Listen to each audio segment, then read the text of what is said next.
बिस्मिल्लाहिर्रहमानिर्रहीम अस्सलाम वालेकुम खुशामदीद एमसीक्यू इसमेंट ऑफिशियल में the home of current affairs. इस वीडियो में हम आपके साथ दिसंबर के पहले हफ्ते के अहम तरीन पाकिस्तान और इंटरनेशनल करंट अफेयर्स शेयर करेंगे। इसकी पीडीएफ फाइल वो वेबसाइट पर अवेलेबल नहीं होगी क्योंकि ये वीकली वीडियोस है। मंथली जो फाइल्स होगी वो वेबसाइट पर अवेलेबल होगी, जिसकी पासवर्ड्स भी हो, जिसके क्विज़ेस भी आपके साथ वीडियोस में शेयर होंगे।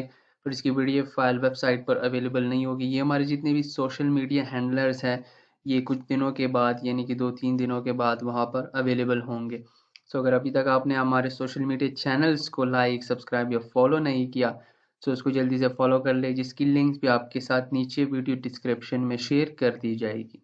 ये एक छोटी सी रिक्वेस्ट है, प्रे फॉर फ़लस्तीन। हम अपनी हर वीडियो में कहते हैं कि हो सकता है आप में से किसी की दुआ कबूल हो और फ़लस्तीनियों को उनका होमलैंड मिले।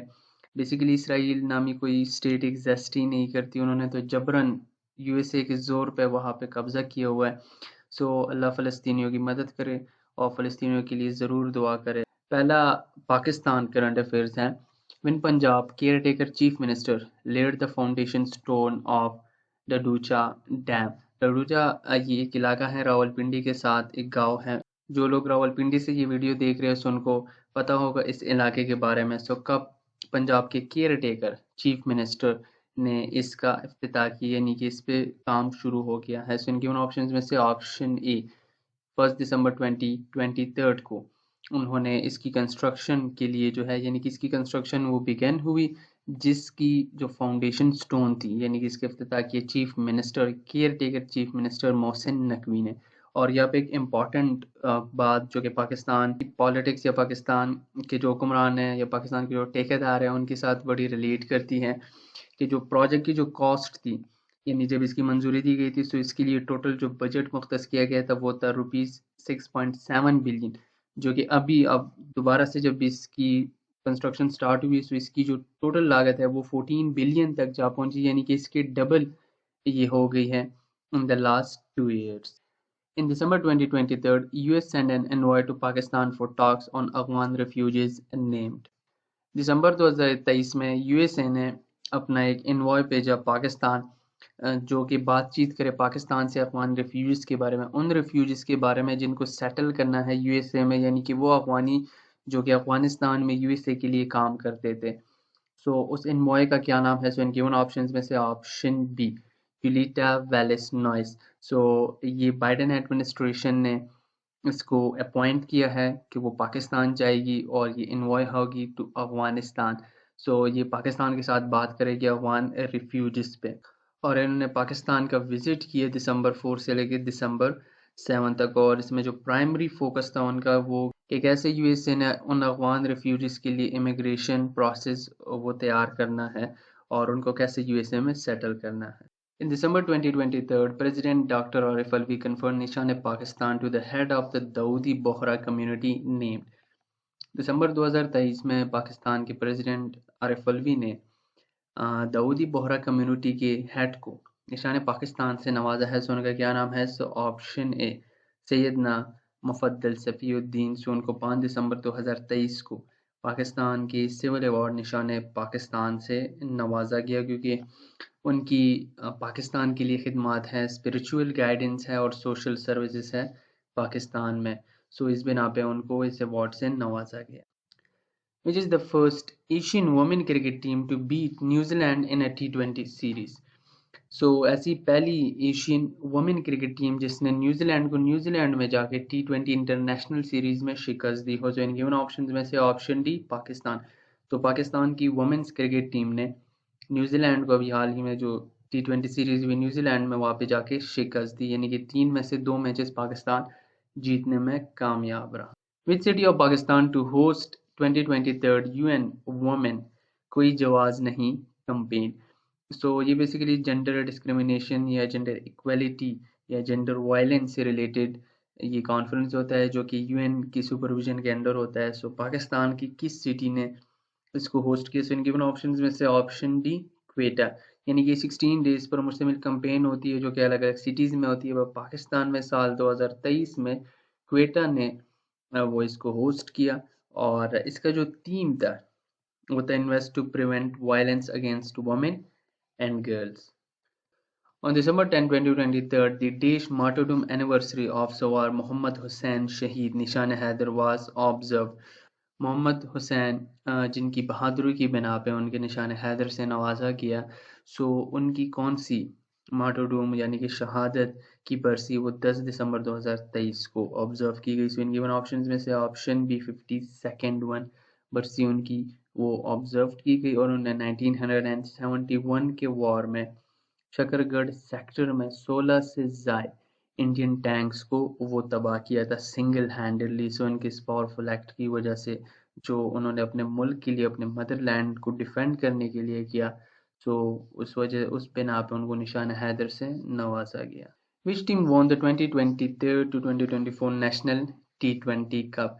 तो इनकी वन ऑप्शंस में से option C Karachi Whites. Karachi Whites ने एबटाबाद को फाइनल में शिकस्त देते हुए ये टाइटल अपने नाम किया। ये फाइनल 10 दिसंबर 2023 को खेला गया। The world's biggest experimental nuclear fusion reactor in operation was inaugurated in which country? यानी कि दुनिया का सबसे बड़ा न्यूक्लियर फ्यूजन रिएक्टर जो कि एक्सपेरिमेंट्स के लिए इस्तेमाल होगा और वो ओपन भी है, इन ऑपरेशन है। सो किस मुल्क ने इसको ओपन किया है, इसका इफ्तिताह किया अभी हाल ही में? सो इनके उन ऑप्शंस में से ऑप्शन सी जापान। सो उन्होंने 1 दिसंबर 2023 को अपने एक्सपेरिमेंटल न्यूक्लियर फ्यूजन रिएक्टर जो कि बिगेस्ट न्यूक्लियर फ्यूजन रिएक्टर है इन द वर्ल्ड, सो उसका इफ्तिताह किया है। और ये nuclear reactor nuclear fusion reactor से ये एनर्जी बनाने के लिए इस्तेमाल होते हैं। When World AIDS Day 2023 observe कब? एड्स डे उसको ऑब्जर्व किया जाता है कि अवेयरनेस पैदा हो। एड्स ये ज़्यादातर ये ब्लेड्स, आप अगर किसी दूसरे का ब्लेड इस्तेमाल करते हैं या मर्द और औरत जो है वो गैर शरई तरीके से मिलाप करते हैं, सो ये सारी वजूहत होती है एड्स की, यानी कि एक किस्म की बीमारी है। सो इसकी अवेयरनेस के लिए हर साल किस दिन को वो एड्स वर्ल्ड एड डे के तौर पे वो सेलिब्रेट या ऑब्जर्व किया जाता है? सो ऑप्शन बी 1 दिसंबर एवरी ईयर इसको ऑब्जर्व किया जाता है। और जो थीम था फॉर द ईयर 2023 वो था let communities lead. The world climate action summit will be held on. So ये COP28 की साइडलाइंस के साथ यानी कि उसी में ये शामिल था। सो इसको कब मुनक्किद किया गया? सो इनके उन ऑप्शंस में से ऑप्शन ए दिसंबर 1 2023 को इसको मुनक्किद किया गया और ये जारी रहा 2 दिसंबर 2023 तक। Which country unveils $30 billion for new climate investment venture in World Climate Action Summit? सो जैसे कि हमने कहा कि COP28 में एक सेक्शन आप कह सकते हैं कि वर्ल्ड क्लाइमेट एक्शन समिट का था।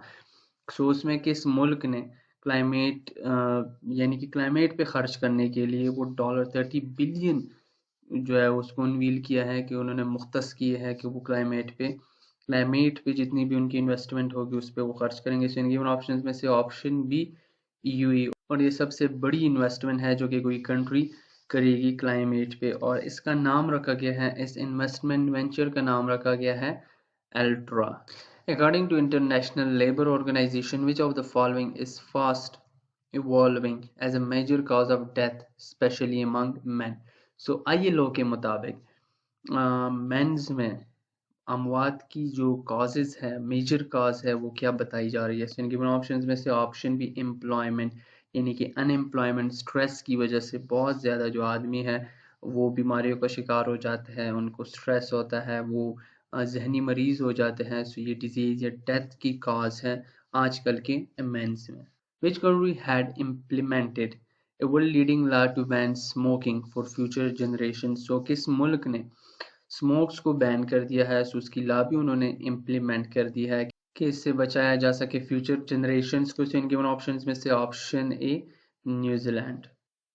In December 2023, which European country withdraw from China West Belt and Road Initiative, यानी कि चाइना का जो BRI इनिशिएटिव है, सो उससे दिसंबर 2023 में किस यूरोपियन कंट्री ने उससे विड्रॉ कर दिया है? सो इनके उन ऑप्शन में से ऑप्शन बी एटलीन, और ये ओनली G7 कंट्री थी जो कि इस इनिशिएटिव का हिस्सा थी।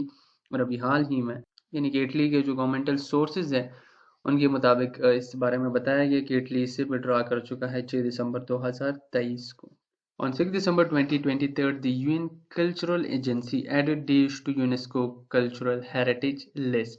6 दिसंबर 2023 को यूएन की कल्चर एजेंसी ने यूनेस्को की कल्चर हेरिटेज लिस्ट में किस चीज़ को शामिल कर दिया है? सो ऑप्शन ए, इफ्तार को। The UAE Security Council resolution for an immediate ceasefire in Gaza vetoed by which country?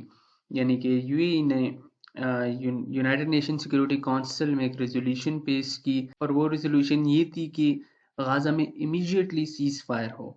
सो इसको किस कंट्री ने वीटो आउट कर दिया, यानी कि इसको ख़त्म कर दिया, वो इसके हक में नहीं है। सो इन गिवन ऑप्शंस में से ऑप्शन डी यूएसए। वीटो का ये मतलब होता है कि आप सिंगल हैंडेडली किसी भी रेजोल्यूशन को वो रिजेक्ट कर सकते हो। सो यूनाइटेड नेशंस सिक्योरिटी काउंसिल में जितने भी परमानेंट मेंबर्स हैं उन सबको ये इख्तियार है कि वो किसी भी रेजोल्यूशन को सिंगल हैंडेडली वीटो यानी कि रिजेक्ट कर सकते हैं।